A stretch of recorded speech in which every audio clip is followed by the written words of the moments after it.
Hello, सो बात करते हैं बैंक ऑफ महाराष्ट्र की 3.5% के आसपास की गिरावट आज भी नोट की गई है। 29 रुपीज, 32 रुपीज। अब उसके बाद अगला हाई लगाने से पहले स्टॉक में दोबारा से गिरावट हुई। आप देखिए कि 10 रुपए का स्टॉक था साल के शुरुआत में, अगर हम बात करें तो, और वहां से ऑलमोस्ट 29 लगाया पहले हाई, उसका 32 का इंट्राडे हाई लगाया था, और वहां से अब दोबारा से स्टॉक में तेजी से गिरावट हो रही है। बात करेंगे इस वीडियो में कि गिरावट के पीछे का कारण क्या है, क्या आपको स्टे करना चाहिए। बहुत सारे लोग ऑलरेडी निकल चुके होंगे, जो नहीं निकले हैं उनको क्या करना चाहिए, क्या हो स्ट्रेटजी। एक साल का रिटर्न भी अगर आप देखोगे तो बहुत कम है। बात करेंगे उस बारे में भी, रुकें या फिर निकल जाएं और खरीदें, क्या करना है क्या नहीं। चलिए शुरू करते हैं, पर उससे पहले अगर आप चैनल पे नए हो तो प्लीज चैनल को सब्सक्राइब कर दो and hit that bell icon ताकि आपको नोटिफिकेशन मिल सके। चलिए स्टार्ट करते हैं। बात करें बैंक ऑफ महाराष्ट्र की तो अच्छी खबरें भी हैं, ऐसा नहीं है कि सारी खराब खबरें ही हैं। यहाँ पर टाटा मोटर्स के बाद जो बड़ी पार्टनरशिप हुई है उसके बारे में भी बात करेंगे, जो कि इस स्टॉक को आगे पुश कर सकती है। सबसे पहले जिसकी वजह से रिसेंट गिरावट हुई, आप गिरावट पर नजर डालेंगे तो 5 से 6 दिनों में, 7 दिनों में काफी तेजी से स्टॉक लुढ़कता हुआ दिखाई दिया हमें यहाँ पर। और जो सारे गेन्स थे हमारे सामने, 30 रुपीज का हाई लगाया था, उसके बाद आप देखिए इंट्राडे में काफी हाई गया था, वो सारा हमारा जो गेन था वो वाइप आउट होता हुआ दिखाई दिया। तो अब क्या करना है, मेन हमारा रीजन ये हो जाता है, वीकली चार्ट है हमारा, कई वीक्स में अगर आप देखेंगे। और डेली चार्ट की अगर आप बात करें तो डेली चार्ट भी कुछ हमारा इसी तरह का है, लगातार तेजी से गिरावट यहाँ पर हुई है। यहाँ पर कोई भी स्टॉपेज नहीं मिला, इसे कोई भी सपोर्ट यहाँ पर नहीं मिला।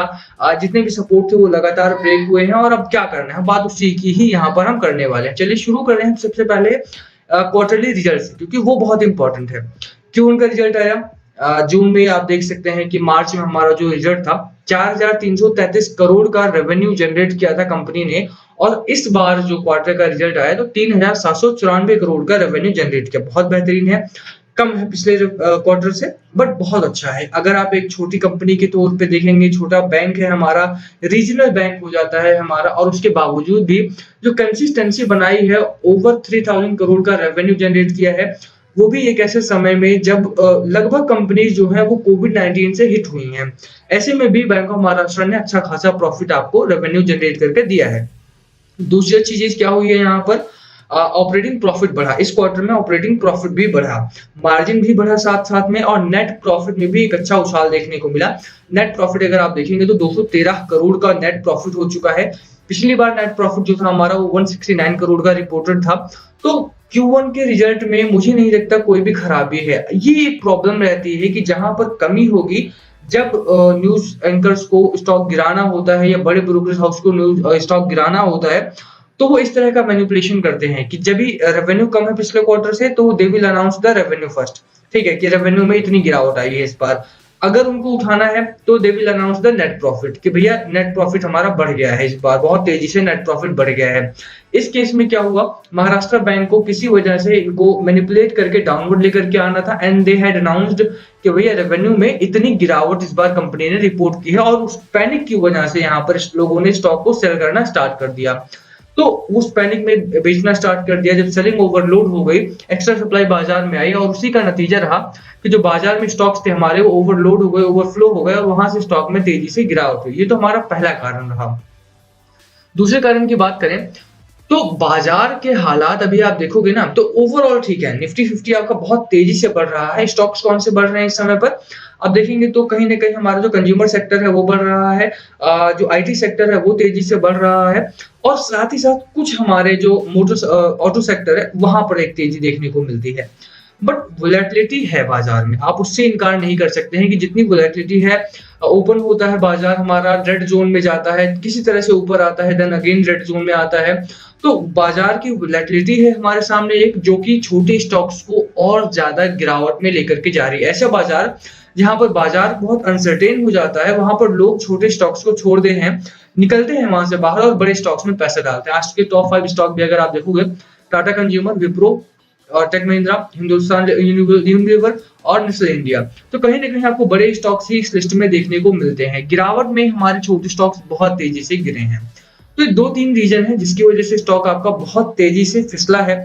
करना क्या है उसकी भी बात करेंगे, बट ये जो मिथ है हमारे सामने कि बाजार वोलेटाइल है, जी बिल्कुल बाजार वोलेटाइल है। क्या करना है, बाजार अपने आप को संभालेगा, आप कुछ नहीं कर सकते। अगर आप छोटे स्टॉक्स को बेच के निकलते भी हो, कितना आपने लॉस कमाया है बैंक ऑफ महाराष्ट्र में, एक हफ्ते में 5.5%, एक महीने में 20% और 3 महीने में 23%, 23.5%, ठीक है?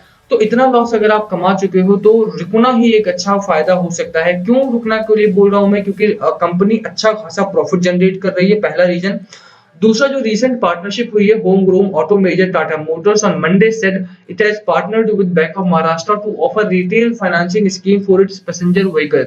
रिटेल फाइनेंसिंग स्कीम के लिए इन्होंने बैंक ऑफ महाराष्ट्र से टाई अप किया है। बड़ी उपलब्धि है बैंक ऑफ महाराष्ट्र के लिए, क्योंकि जिस तरह का छोटा बैंक है, टाटा मोटर्स जैसा हाई लेवल ग्लोबल कंपनी यहाँ पर अगर आकर के इनके साथ पार्टनरशिप करती है, तो ये एक बड़ी जीत है बैंक ऑफ महाराष्ट्र और इसके इन्वेस्टर की। अब देखिए कि बहुत अच्छी कंपनी है, दोनों ही, बैंक ऑफ महाराष्ट्र भी, टाटा मोटर्स भी। और अगर Tata Motors bank of Maharashtra के साथ चलना स्टार्ट करती है, तो उसमें सबसे ज्यादा फायदा मुझे लगता है कि बैंक ऑफ महाराष्ट्र को होने वाला है। ये दूसरा कारण है जिसकी वजह से मुझे लगता है कि आपको स्टे करना चाहिए इस स्टॉक में, ठीक है?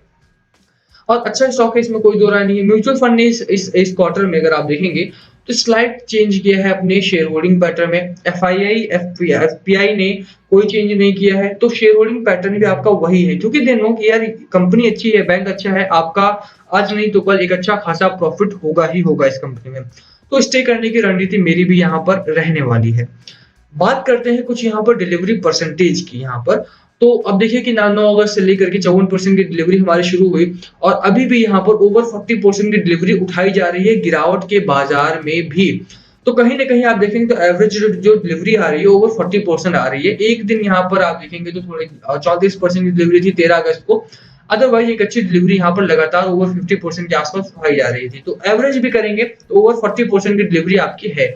और ऐसा स्टॉक जहां पर 40% से ज्यादा की डिलीवरी उठाई जा रही है, वो स्टॉक रॉकेट बनेगा ही बनेगा सूनर और लेटर। मार्केट को अपनी लाइन पर आने दीजिए, वेट कीजिए, थोड़ा सा स्टे कीजिए, होल्ड कीजिए, पेशेंस रखिए और महाराष्ट्र बैंक आपको एक अच्छा खासा प्रॉफिट ला करके देगा। बात कर लेते हैं कुछ इसके सपोर्ट पॉइंट की। तो इस समय पर इसका सपोर्ट यहाँ पर मिल रहा है 18 रुपए 30 पैसे, 18 रुपए 37 पैसे के आसपास। बने रहिए। स्टॉक आपका ऑलरेडी ओवर सोल्ड जोन में जा चुका था। अब यहां से स्टॉक आपका ऊपर की ओर जाने की उम्मीद आपको करनी चाहिए। लोअर एंड पर है, मैकडी भी आपका बेरिश मोमेंटम में है, हिस्टोग्राम डाउनवर्ड बन रहे हैं और ऐसे में बेच के 20% 23.5% के आसपास का जो गेन है वो लूज करेंगे आप, तो ज्यादा बेहतर नहीं होगा। अच्छा स्टॉक है, रेवेन्यू अच्छा जनरेट कर रहा है, पार्टनरशिप हुई है, कोई बड़ी खराबी नहीं है। पार्टनरशिप प्राइवेटाइजेशन को लेकर के भी गवर्नमेंट चर्चा शुरू कर चुकी है, तो स्टे करने की रणनीति मेरी रहेगी। और ज्यादा ना खरीदे तो बेहतर है, but yes hold the stock. अगर लेस देन 5% कैपिटल इन्वेस्ट किए तो बहुत अच्छा, थोड़ा सा कम कर सकते हैं अगर इससे ज्यादा है तो।